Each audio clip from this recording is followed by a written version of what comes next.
वेदव्यास जी जब पुत्र के वियोग में, पुत्र के जाने के बाद व्याकुल हुए, विचलित हुए, भगवान शिव ने वेदव्यास जी को सांत्वना दिया कि व्यास जी अब आप ज्ञान ध्यान का आश्रय लीजिए और पुत्र का मोह छोड़िए।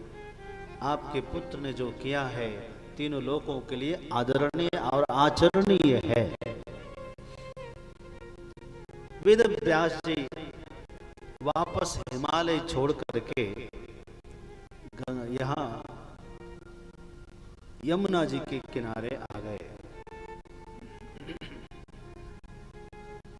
और यहाँ और बाकी शिष्य भी अपने अपनी जगह चले गए। वेदव्यास जी अकेले अपनी जन्मभूमि लौट कर आए, जहां उनका जन्म हुआ था। अपनी मां की याद आई। वेदव्यास जी को किसकी याद आई? अपनी जननी की याद आई। जननी जन्मभूमिश्च स्वर्गादपि गरीयसी। मां की याद आई तो पता लगा कि जो मेरी मां है उनका विवाह हो गया राजा शांतनु से विवाह हुआ। वेदव्यास जी की माता का नाम है सत्यवती। सत्यवती का विवाह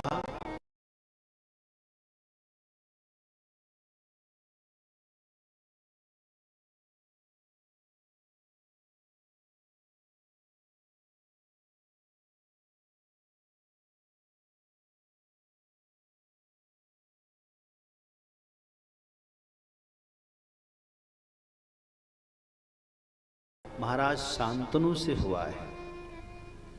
तो जान करके प्रसन्न हो गए, चलो अच्छा है।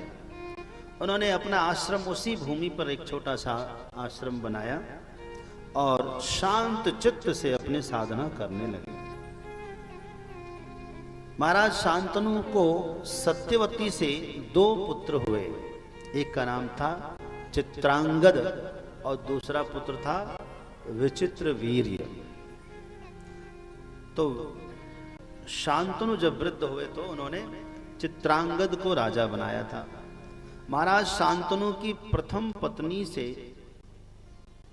भीष्म नामक एक पुत्र हुआ है, जिसका असली नाम है देवव्रत। आप सब जानते होंगे। अच्छा, भीष्म की माता का नाम है गंगा। भीष्म महाराज बड़े बलशाली हैं। समय आने पर महाराज शांतनु का शरीर पूरा हुआ तो भीष्म महाराज ने उत्तराधिकारी बनने से इनकार किया।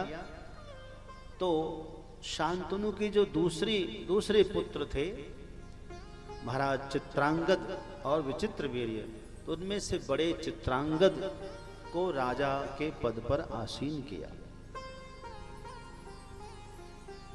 भीष्म ने कहा कि मेरी प्रतिज्ञा है कि मैं विवाह नहीं करूंगा। दूसरी प्रतिज्ञा है कि मैं राज्य सत्ता पर नहीं बैठूंगा। इसलिए चित्रांगद राजा बने। एक दिन घूमते घूमते वहीं एक अच्छे उद्यान में गए। उसी उद्यान में एक गंधर्व आए हुए थे घूमने के लिए। उन गंधर्वों से चित्रांगद का युद्ध हो गया और इस युद्ध में महाराज चित्रांगद को गंधर्व ने मार दिया। चित्रांगद का वध होने पर छोटे पुत्र विचित्र वीर्य को राजा बनाया। अब विचित्र वीर्य बड़ा हुआ, राजा बन गया, तो माता सत्यवती को चिंता होने लगी कि 2 ही पुत्र थे, एक पुत्र तो मारा गया, दूसरा पुत्र का क्या भरोसा है? कोई पोता भी नहीं है, कुछ भी नहीं है, कौन राज्य चलाएगा? तो सत्यवती ने भीष्म पितामह से कहा कि अपने भाई का विवाह करवाओ। तुम तो करोगे नहीं। उसी समय में काशी नरेश अपनी 3 कन्या का स्वयंवर कर रहे थे। वो 3 कन्याएं थी, अंबा, अंबालिका और अंबिका। ये 3 कन्या थी। भीष्म महाराज गए और भरी सभा में सबको हराकर 3 कन्याओं को लेकर चले आए। उसमें सबसे बड़ी जो कन्या थी उसका नाम था अंबा। अंबा कहती है कि महाराज आप तो धर्मात्मा हैं, आप मेरी बात को समझ लेंगे, क्योंकि मैंने अपने मन से शाल्व नरेश को वरण कर लिया है।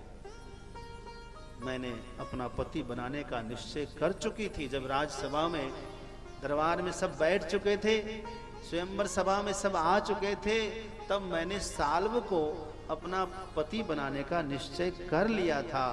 और जो पतिव्रता नारी होती है, जब एक बार निश्चय कर लेती है तब वो बदलती नहीं। पितामह भीष्म ने कहा बहुत अच्छा तुमने बता दिया, तुम्हारे साथ कोई जबरदस्ती नहीं करेंगे। आदर पूर्वक उनको रथ में बिठाकर कुछ सेना के साथ में उनको ससम्मान भेज दिया शाल्व नरेश के पास। लेकिन शाल्व से उसने कहा जाकर, अंबा ने मुझे भीष्म महाराज ने आदर पूर्वक आपके पास भेजा है। लेकिन शाल्व ने कहा कि नहीं, भरी सभा में भीष्म ने जीत कर तुमको लेकर गए थे भीष्म, और मेरी हार हो गई थी, तो जो चीज मैं हार चुका हूं अब उसे मैं अपनाऊंगा नहीं, तुम वापस वहीं चली जाओ। अंबा वापस आती है और कहती महाराज शाल्व नरेश ने मुझे स्वीकार करने से मना कर दिया। भीष्म ने कहा कि अब हम क्या करें, तो तुम वापस अपने मायके चले जाओ, काशी चले जाओ। उसने कहा मैं काशी नहीं जाऊंगी वापस, आप मुझसे विवाह करिए। भीष्म ने कहा कि मेरी तो प्रतिज्ञा है कि मैं विवाह नहीं करूंगा, अब हम क्या करें। बाकी 2 जो थे अंबिका और अंबालिका से तो विचित्र वीर्य ने विवाह कर लिया। अंबा बेचारी अब इनसे कोई विवाह न करे। अंबा बहुत नाराज हुई और वो जंगल में चली गई तपस्या करने के लिए। और तपस्या करके उसने शिव जी को प्रसन्न किया। महादेव जब प्रसन्न होकर आए, मांगो क्या चाहती हो, तो कहा कि बाबा मैं भीष्म का विरोध करना चाहती हूं, उनका प्रतिशोध लेना चाहती हूं, मुझे ऐसा आशीर्वाद दीजिए कि मैं भीष्म की मृत्यु का कारण बन सकूं। भगवान शिव ने कहा इस जीवन में तो नहीं, इसके लिए तुम अगले जन्म में कर सकोगे। वही अगले जन्म में शिखंडी बने, महारथी शिखंडी, यज्ञ की अग्नि से प्रकट हुए शिव जी के आशीर्वाद से, और वही पितामह भीष्म की मृत्यु का कारण बने। कथा आगे बढ़ती है। यहां से चित्रांगद को एक रोग हो गया, उसको कहते हैं राजयक्ष्मा रोग। उसको क्षय रोग भी कहते हैं। क्या कहते हैं? शरीर जो है धीरे धीरे घटता चला गया, घटता चला गया, घटता चला गया, आखिरकार उनकी मृत्यु हो गई। लेकिन कोई पुत्र नहीं हुआ। 11 वर्ष तक विवाह के बाद भी विचित्रवीर्य ने राज्य किया, लेकिन कोई संतान न हुई। आखिर इस वंश में कोई संतान न रहेगी तो इस वंश आगे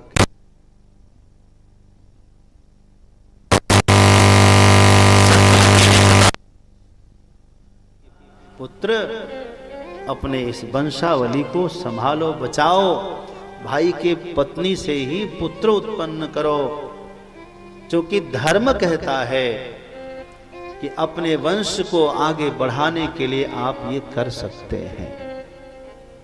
भाई की पत्नी से विवाह हो सकता है, पुत्र उत्पत्ति हो सकती है। आपको बता दें आपकी जानकारी के लिए कि हमारे यहाँ पुत्र 11 प्रकार के माने जाते हैं। कितने प्रकार के?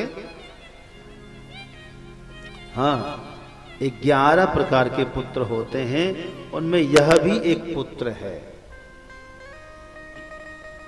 तो आप ऐसा करिए। लेकिन पितामह भीष्म ने कहा, ना, मैं नहीं करूंगा, मेरी तो प्रतिज्ञा है। तुम ही विवाह कर लो। वो भी नहीं कर सकता हूं।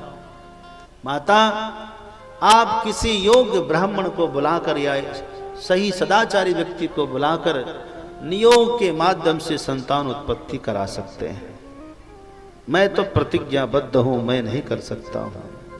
तब माता सत्यवती ने अपने प्रथम पुत्र वेदव्यास को स्मरण किया, जो कन्यावस्था में ही जन्म दिया था।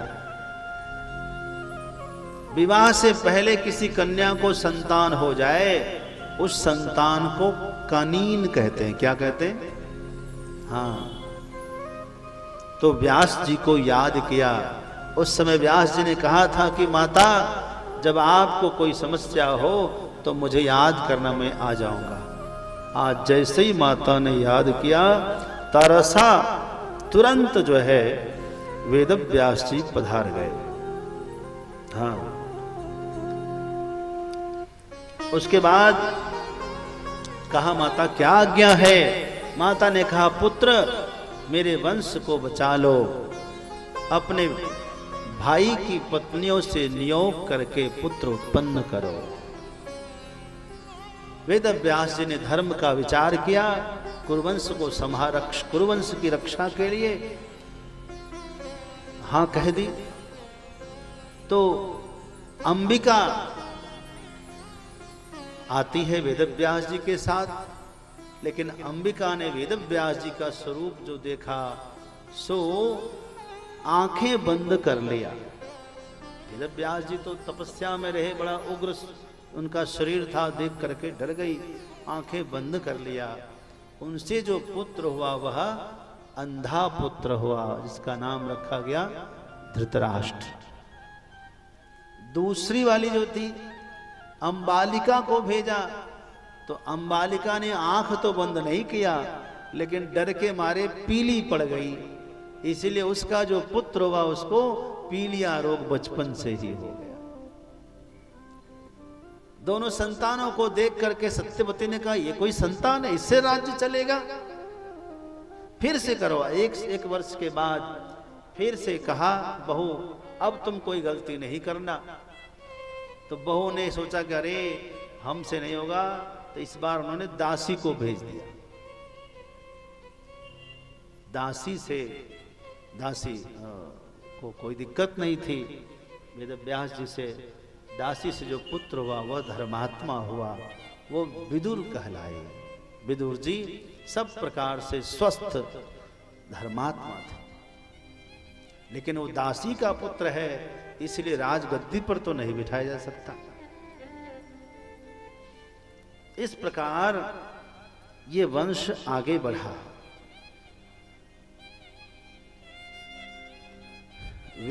वेदव्यास जी ने, व्यासेन रक्षितो वंशो भ्रातृ धर्म विदानघा, भ्रातृ धर्म का पालन किया और इस वंश को आगे बढ़ाया। बंधुओं, कथा आप बड़े प्यार से सुन रहे हैं ना? कथा कैसी लग रही है? अच्छी लग रही है? ध्यान से सुनना, ऐसे ही बड़ा प्यार से सुनना। कथा वह है जिससे जीवन की थकान मिट जाए, थाक उतर जाए। थाक अब नहीं रहा। अथवा केन प्रकारेण इति कथा, प्रकार वचने थाल प्रत्यय, अर्थात ये घटना किस प्रकार घटी, यह जो जानने की प्रक्रिया है, इसी को कथा कहते हैं। ये जीवन में जो जीव है, जीव बंधन में है, लेकिन शिव जो है वो बंधन मुक्त है। जीव संसार के भीतर है, लेकिन जगदम्बा संसार से ऊपर है। जीव समझो इस जगत रूपी सरोवर का कीचड़ है, लेकिन जगदम्बा इसी सरोवर का कमल है। तो जीव से शिव की यात्रा भक्त से भगवंत तक की यात्रा, इसी का नाम भक्ति है।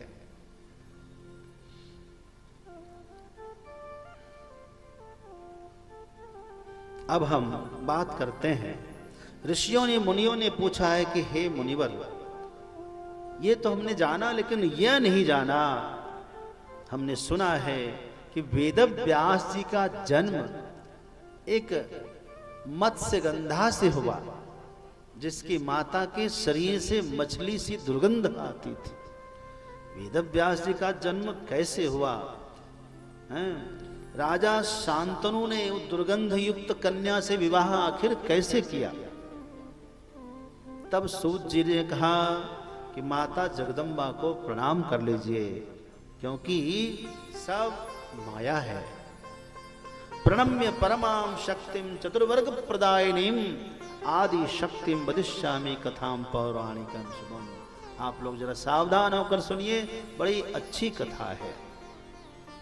एक बड़े धार्मिक राजा थे, उसका नाम था उपरिचर। क्या नाम था?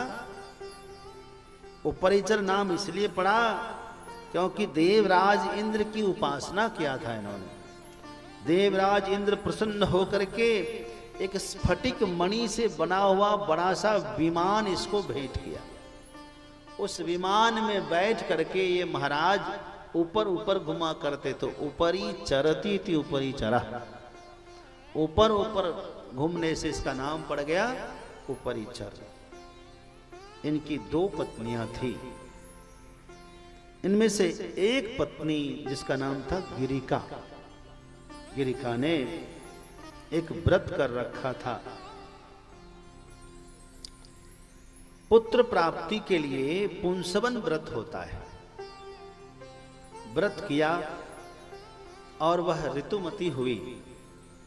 ऋतुमती हुई, उसके बाद उसने पति से पुत्र की याचना की, लेकिन उसी दिन पिता की आज्ञा से उपरिचर को कहीं जाना था। जब बाहर चले गए तब उनको याद आया कि आज तो मेरी पत्नी का व्रत परिपूर्ण हो रहा है, आज तो मुझे वहां होना चाहिए। तो उसने अपने वीर को सुरक्षित किया एक दोना में, और अपने साथ एक प्रशिक्षित बाज पक्षी रखता था। वो बाज पक्षी जानते हो? आज भी सेना में बाज पक्षी का प्रयोग होता है ना। तो वो बाज पक्षी को दोना बना करके एकदम बढ़िया से पैक करके उसको दे दिया, ये लाओ, ले जाओ, ये मेरी पत्नी को दे देना, वो इसे अपने गर्भ में समाहित कर लेगी और उससे उनको पुत्र हो जाएगा।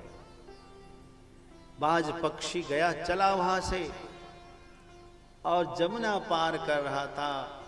दूसरे बाज पक्षी ने समझा कि ये कोई मांस वगैरह है, तो झपट पड़ा।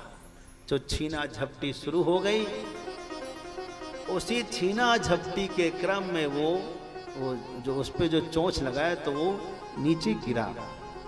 नीचे एक मछली थी, उस मछली ने उसको खा लिया। खाने से उस मछली को गर्भ रह गया। ये मछली कौन थी? ये मछली दरअसल में एक अप्सरा थी। इसका नाम था अद्रिका।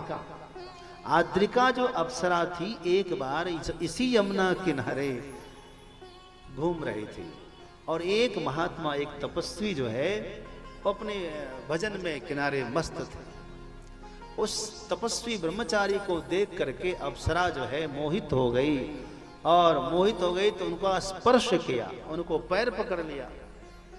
तो महात्मा ने, उस ब्रह्मचारी ने उस अद्रिका को श्राप दिया, तुम मछली हो जाओ। हम भजन कर रहे, तुम हमें ऐसा देख रही हो। तो वही मछली बनी। उसने, महाराज क्षमा करिए, ऐसा कैसे श्राप दिए, मैं मछली नहीं बनना चाहती है, अब तो श्राप हो गया, महाराज मेरी मुक्ति कैसे होगी? कहा, जब तुम किसी जुड़वे बच्चे को जन्म दे दोगी तो तुम मुक्त हो जाओ। आज जो उसने वह उपरिचर महाराज का जो तेज था, जो वीर था, उसको जो ग्रहण किया, तो उसके गर्भ में जुड़वा बच्चा तैयार हुआ। तो कालांतर में एक धीवर, एक मछली पकड़ने वाला उस मछली को पकड़ कर लाता है, उसका पेट फाड़ता है, फिर क्या देखा, उसके अंदर जुड़वा बालक है। आश्चर्यचकित है कि एक उसमें लड़का है और एक उसमें लड़की है। बड़ा आश्चर्यचकित उन्होंने इन दोनों बच्चों को वहां के राजा को सौंप दिया। राजा ने बालक को तो रख लिया, लेकिन बालिका को छोड़ दिया, ले तुम ही ले जाओ। उसी धीवर को दासराज को दे दिया। बालिका चली आई, अपने उसी धीवर के साथ में रहती, और लेकिन उस बालिका के शरीर से मछली की दुर्गंध आती रहती थी। तो उसका नाम पड़ गया मत्स्यगंधा। नाम सुना है ना, उसका नाम पड़ा मत्स्यगंधा। एकदा तीर्थ यात्रायां व्रजन पाराशरो मुनि आजगाम महातेजा कालिंद्यास्तटमुत्तमम्। एक बार की बात है, महर्षि पराशर, ऋषि पराशर तीर्थ यात्रा कर रहे थे। आज उनको यमुना पार जाना था। उसी धीवर से कहा कि भाई मुझे यमुना पार करो। धीवर थोड़ा भोजन करने के लिए तैयार था। उसने कहा कि हम तो भोजन कर रहे हैं, अब भोजन में बैठ चुके हैं, मान्यवर आप मेरी पुत्री भी नाव चला लेती है, ये आपको पार कर देगी। वही मत्स्यगंधा नाव को लेकर आगे बढ़ती है। नाव में पराशर मुनि बैठ, सामान्य व्यक्ति नहीं। यहां आज भी लघु पराशरी, बृहद पराशरी, ये सब ज्योतिष में प्रसिद्ध उनका ग्रंथ है। महान ज्योतिष, महान दैवज्ञ, त्रिकालदर्शी पराशर मुनि जा रहे थे। उन्होंने देखा कि इस समय यदि कोई पुत्र जन्म लेगा तो वह पुत्र जगत गुरु होगा। वही पुत्र जो मैं नहीं कर सका, वो सब वेद का विस्तार करेगा, पुराणों की रचना करेगा, है ना। और मैंने स्वप्न में देखा है कि स्वप्न में भगवान शिव ने वेदव्यास महर्षि पराशर से कहा है कि तुम्हारा का जो पुत्र होंगे वही वेदव्यास कहलाएंगे। और स्वप्न का विचार करें तो उसका मुहूर्त आ गया है, लेकिन दुर्भाग्य इस समय मैं अपनी पत्नी से बहुत दूर हूं। इस समय मेरी पत्नी मेरे पास तो है नहीं, तो पुत्र कैसे होगा। उस कन्या पर ध्यान गया पराशर मुनि का, लेकिन कन्या के शरीर से तो भयानक दुर्गंधी आ रही थी। 1 योजन तक उनकी दुर्गंध, बड़ी मुश्किल से यात्रा हो रही थी, समझ लीजिए। महर्षि पराशर ने उस कन्या को आशीर्वाद दिया। अपनी सिद्धि से, अपने तपोबल से उनके शरीर की दुर्गंधी समाप्त हो गई और सुगंधी केसर और कस्तूरी की सुगंध उसके शरीर से निकलने लगी।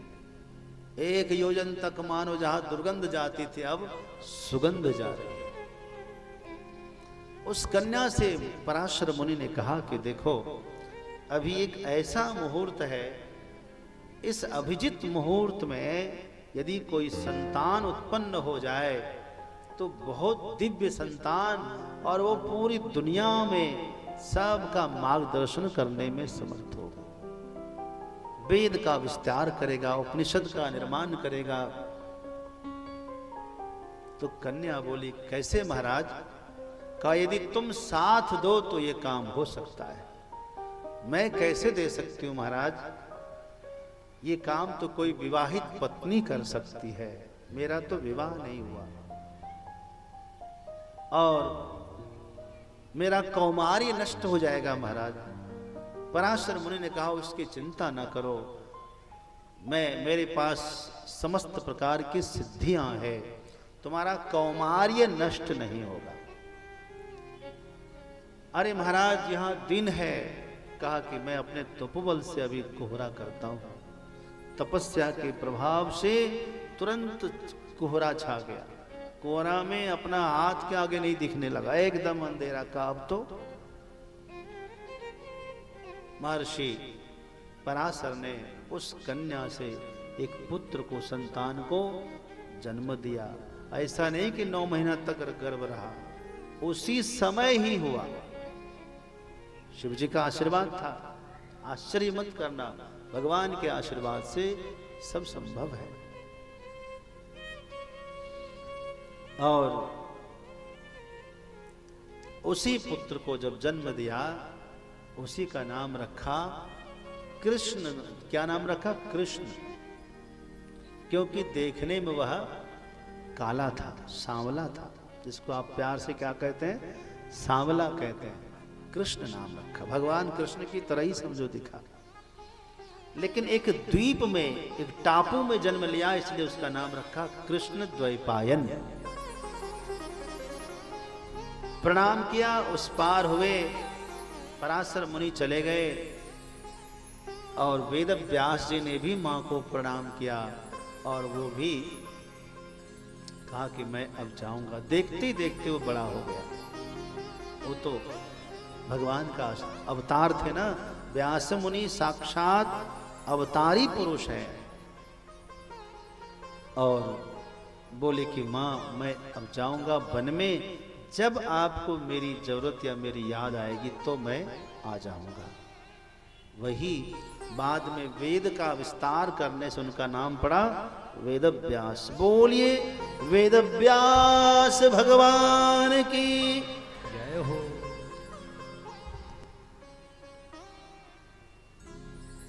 माता सत्यवती के गर्भ से समयानुसार अत्यंत तेजस्वी बालक पैदा हुआ। जन्म के तुरंत बाद वह बढ़ते बढ़ते बड़ा हो गया और माता से आशीर्वाद लेकर के वह वन में चला गया। उन्हीं सत्यवती के पुत्र वेद व्यास जी ने वेद का विभाजन किया, पुराणों की रचना की और अपने 4 शिष्य तैयार किए। सुमंतु, जैमिनी, पैल और वैशंपायन। इन चारों शिष्यों को 4 वेदों का ज्ञान प्रदान कर दिया और सुखदेव जी को पुराणों का ज्ञान दिया। श्रीमद् देवी भागवत, श्रीमद् भागवत, शिव महापुराण आदि अनेक पुराणों का ज्ञान प्रदान किया, है ना। इस प्रकार वेद व्यास जी का प्राकट्य हुआ। ऋषियों ने, मुनियों ने पूछा, हे सूत जी, मुझे ये बताइए कि सत्यवती ने शांतनु महाराज को कैसे प्राप्त किया? शांतनु की पहली पत्नी कौन थी जिससे भीष्म जी का जन्म हुआ? भीष्म जी किसके अंश हैं, कौन है दरअसल में? भीष्म ने विवाह क्यों नहीं किया, राज्य क्यों नहीं संभाला? इन सब प्रश्नों का उत्तर दीजिए। क्रमशः सब उत्तर दे रहे हैं। सूत जी महाराज कहते हैं, इक्ष्वाकु वंश प्रभवो महाभिष इति स्मृतः। इक्ष्वाकु वंश में, सूर्य वंश में एक महाभिष नाम के राजा थे। क्या नाम था? महाभिष। बड़े प्रतापी धर्मात्मा राजा थे और इतने पुण्यात्मा थे कि अपने पुण्य से ये स्वर्ग जाया करते थे। एक दिन ब्रह्मा जी की सभा में महाभिष महाराज बैठे हुए थे। ब्रह्मा जी की सभा में, और उसी सभा में और भी देवता लोग थे और माता गंगा भी वहीं बैठी हुई थी। सब अपने अपने स्थान पर बैठे थे, माता गंगा भी। और अचानक संयोग बस हवा थोड़ी चली और हवा चलने से माता गंगा का वस्त्र थोड़ा उड़ने लगा, जिसकी वजह से सब लोग देख करके अपना सिर नीचे कर लिए लेकिन महाभीष महाराज क्योंकि मृत्युलोक से गए थे, ये गंगा माता के शरीर को देखने लग गए। बाकी लोग शर्म से आंखें नीचे कर दी, और गंगा को भी बुरा नहीं लगा। ब्रह्मा जी ने ये जब देखा तो महाभीष को श्राप दिया कि जाओ तुम मृत्यु लोक में जन्म लो। गंगा को श्राप दिया कि तुम इसी पुरुष के साथ मृत्यु लोक में विवाह करोगी, इनके साथ तुमको रहना होगा, स्वर्ग में तुम लोग अब मत रहो। माता गंगा को श्राप लगा है कि मुझे धरती पर जाना है ना। और राजा महाभीष को भी श्राप लग गया है। समय आकर राजा महाभीष महाराज इसी कुरुवंश के प्रधान राजा चक्रवर्ती सम्राट महाराज प्रतीप के पुत्र बने। तब उनका नाम पड़ा शांतनु। एक बार अब माता गंगा सोच रही थी कि मुझे भी जाना है, ब्रह्मा जी का श्राप है। इधर अष्ट वसु है, आपने नाम सुना होगा, 8 वसु है ना, वसु भी एक देवता है। अष्ट वसुओं ने 8 भाई हैं ये वसु महाराज ऋषि कश्यप के ही पुत्र हैं। अष्ट वसुओं ने एक बार वशिष्ठ मुनि के आश्रम में सुरभि गैया देखा। गैया गौ माता इतनी अच्छी थी, इतनी प्यारी थी कि देखकर उनमें मन लोलुभ हो गया, लुब्ध हो गया। उन वसुओं की पत्नियां कहती कि महाराज ये गैया बड़ी प्यारी लग रही है, इसको अपने आश्रम में ले चलिए और वहां इसकी सेवा करेंगे। अरे ऋषि से पूछे बगैर कैसे ले जाएंगे? कहाँ पूछने पर तो देंगे ही नहीं, इतनी प्यारी गैया है। सो चोरी करके उठा लिए, गौ माता ही तो है, ले गए। और जब वशिष्ठ मुनि को पता चला तो अष्ट वसुओं को श्राप दिया कि तुम्हें मृत्यु लोक में जन्म लेना होगा।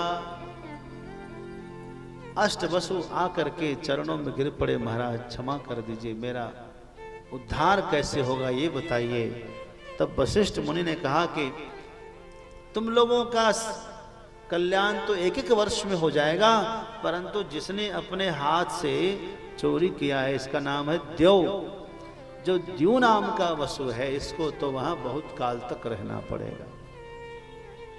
कल्याण का आशीर्वाद लिया। ये सब भाई माता गंगा के पास गए।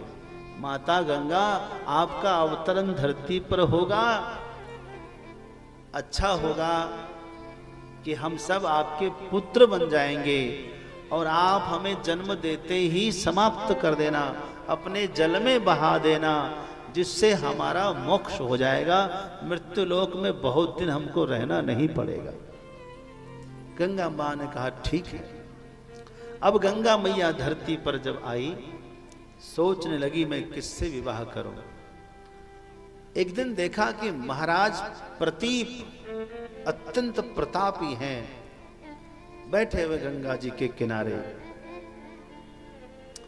गंगा मैया इतनी प्रसन्न हुई कि आकर के प्रतीप महाराज के दाहिने जंघे पर बैठ गई। कहां बैठ गई?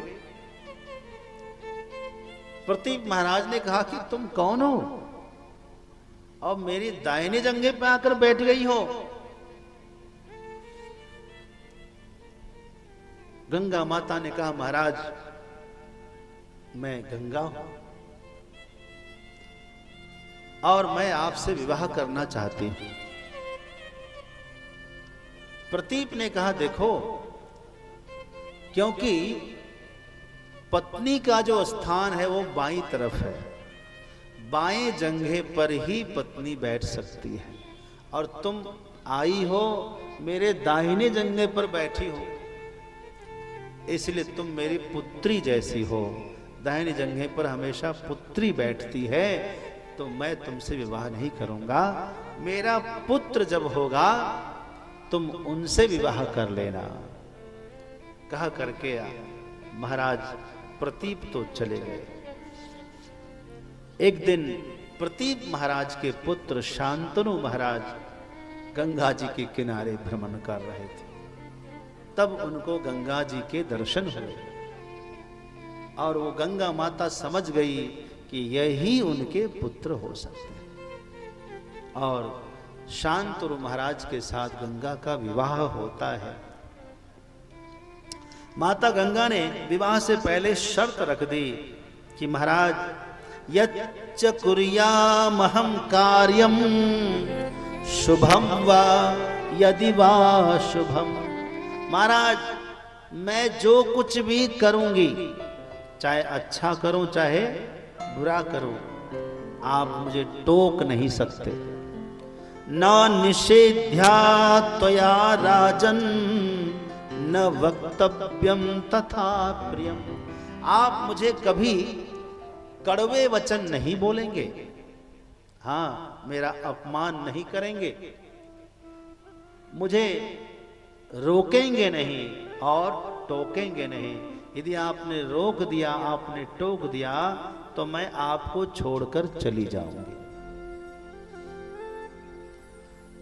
लेकिन शांतनु महाराज प्रसन्न थे, कहा ठीक है मंजूर है, हम क्यों टोकेंगे, आप तो साक्षात गंगा हैं, आप देवी हैं, आप खुद सबको सही करती हैं। गंगा में स्नान करने से लोगों का मन पवित्र होता है, तन पवित्र होता है, गंगा जल पान करने से मोक्ष मिलता है, तो गंगा माता गलत कैसे कर सकती है। ठीक है मुझे मंजूर है। दोनों का विवाह हो गया। अनेक बहुत वर्षों तक आनंद हुआ। उसके बाद गंगा माता को पुत्र हुआ।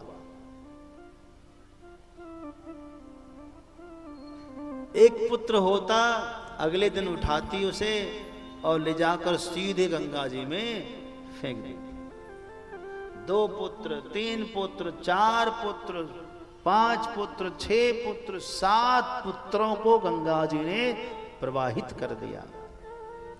8वां पुत्र हुआ जब, हर बार राजा शांतनु रोते रोते रह जाते, हाय ये कैसी निर्दयी स्त्री है, अपने ही पुत्रों को जा करके मार देती। हमने आज तक ऐसी नारी नहीं देखा। और इसने शर्त दे रखी है, रोकेंगे टोकेंगे तो चली जाएगी। आखिर में सोचा चली जाए तो चली जाए, इसके बाद पता नहीं मुझे पुत्र हो कि ना हो, हमारा वंश तो बचना चाहिए। जो भी होगा इस बार हम रोक लेंगे। और जैसे गंगा जी ने 8वें पुत्र को उठाया और पीछे पीछे राजा उससे मांगते रहे, हे देवी क्षमा कर दो, इस बालक को रहने दो। अपने संतान को कोई मारता है क्या? कोई भी माँ अपने बच्चे को नहीं मारती। तुम कैसी निष्ठुर माता हो, कैसी क्रूर हो, कैसी जननी हो, धिक्कार है। बात करते करते गंगा जी एकदम किनारे आ गई महल से निकलकर। जैसे ही सोचा फेंकेंगे, वैसे कहा ठहर जाओ कलंकिनी, कुलदूषणी, मेरे कुल में ऐसा किसी ने नहीं किया, मैं तुम्हारे मोह में पड़ के तुम्हारी बातों में आ गया। खबरदार, मैं तुम्हें रोकता हूं, टोकता हूं। मेरे वंश की रक्षा के लिए मुझे पुत्र चाहिए, लाओ मुझे। उसने कहा महाराज आपने शर्त के मुताबिक मुझे रोका टोका है, मैं अब छोड़ के जा रही हूं। आज चली जाओ, लेकिन इस पुत्र को, संतान को मुझे देकर जाओ। गंगा ने कहा कि कोई बात नहीं, हम देंगे आपको, लेकिन अभी ये बालक छोटा है। छोटे बच्चे को लालन पालन की आवश्यकता है, पोषण की आवश्यकता है, ये आप कर नहीं पाएंगे, इसलिए मैं इसे लेकर जा रही हूं। जब ये बड़ा हो जाएगा तो मैं इसे लाकर दे दूंगी। माता गंगा भगवान परशुराम के आश्रम में जाती है। भगवान परशुराम से कहती इस बच्चे का लालन पालन करना है, ठीक है। और देवव्रत का लालन पालन और प्रशिक्षण भगवान परशुराम के आंगन में होता है। जब प्रशिक्षण पूरा हो जाता है, एक दिन महाराज शांतनु घूम रहे थे, अचानक देखा कि गंगा जी का पानी कैसे कम हो गया, बिल्कुल कम हो गया, धारा ही रुक गई। क्या हो गया? तब देखा कि थोड़ी दूर पर कोई बालक है जो अपनी फूर्ति से, इतनी स्फूर्ति से बाण चला रहा है कि बाणों से ही गंगा जी में बाढ़ कर दिया, घेरा कर दिया है, गंगा जी की धारा को रोक दिया है। आश्चर्यचकित थे, कहीं ये मेरा पुत्र तो नहीं? इतना शूरवीर, इतना फुर्तीला कौन है? बालक को बुलाकर पूछने लगे, तभी माता गंगा प्रकट हो गई। महाराज सत्य सोचा, सही सोचा है, ये आपका ही पुत्र है। और लेकर आए और भीष्म को महाराज शांतनु ने क्या किया?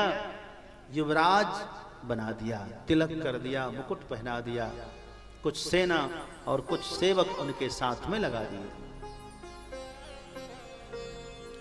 गंगा जी चली गई।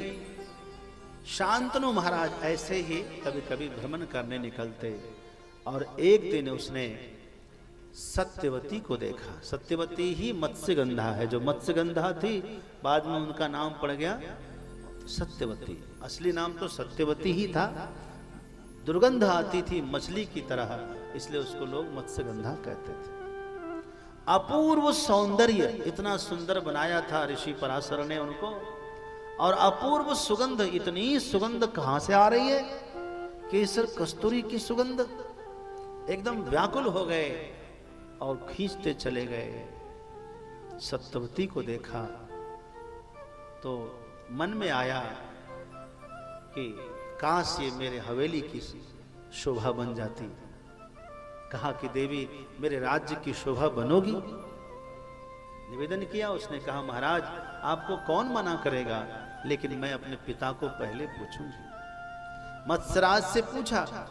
मत्स्यराज ने कहा कि महाराज ये मेरे लिए सौभाग्य का विषय है, लेकिन आपके पास एक पुत्र पहले से ही है।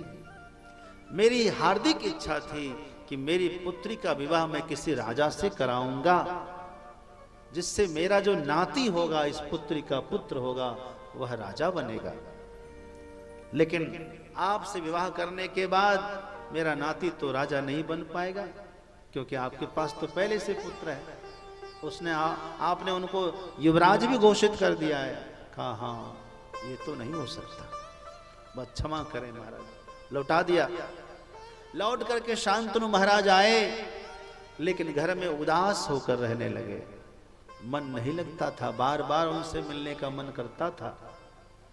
पिता की उदासी देख करके देवव्रत, युवराज देवव्रत चिंतित हो गए कि पिता की चिंता दूर करना चाहिए। हर पुत्र का कर्तव्य है कि पिता को खुशी कैसे मिले, ऐसा प्रयास करना चाहिए। सैनिकों से पता किया, ओ अच्छा ऐसी बात है। स्वयं जो है देवव्रत महाराज दासराज से मिलते हैं, मत्स्यराज से मिलते हैं और निवेदन करते हैं। तो कहते हैं कि महाराज हमें दिक्कत नहीं है, लेकिन हम चाहते हैं कि मेरी पुत्री का पुत्र ही राजा बने। कहा ठीक है वही बनेगा, मैं प्रतिज्ञा लेता हूं कि मैं कभी भी राजा नहीं बनूंगा। बोले आपने तो प्रतिज्ञा ले लिया, परंतु मान लो आप भी जवान हैं, आप क्यों नहीं विवाह कर लेते मेरी पुत्री से?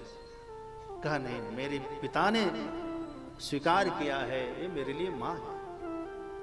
लेकिन महाराज आपका भी विवाह होगा और आपका पुत्र कहीं बलवान हो गया तो मेरी पुत्री के पुत्र को हरा कर वो राजा बन जाएगा, मेरी पुत्री तो नहीं रानी बन, राजमाता बन पाएगी। तब कहा कि ठीक है, मैं संकल्प लेता हूं कि मैं विवाह भी नहीं करूंगा, आजीवन बाल ब्रह्मचारी बनकर रहूंगा और आजीवन मैं राज सत्ता, राज सिंहासन को स्वीकार नहीं करूंगा। ये जो दो भीषण प्रतिज्ञा करी, इसलिए उनका नाम पड़ गया भीष्म। बोलिए भीष्म महाराज की, भीष्म महाराज की जय हो।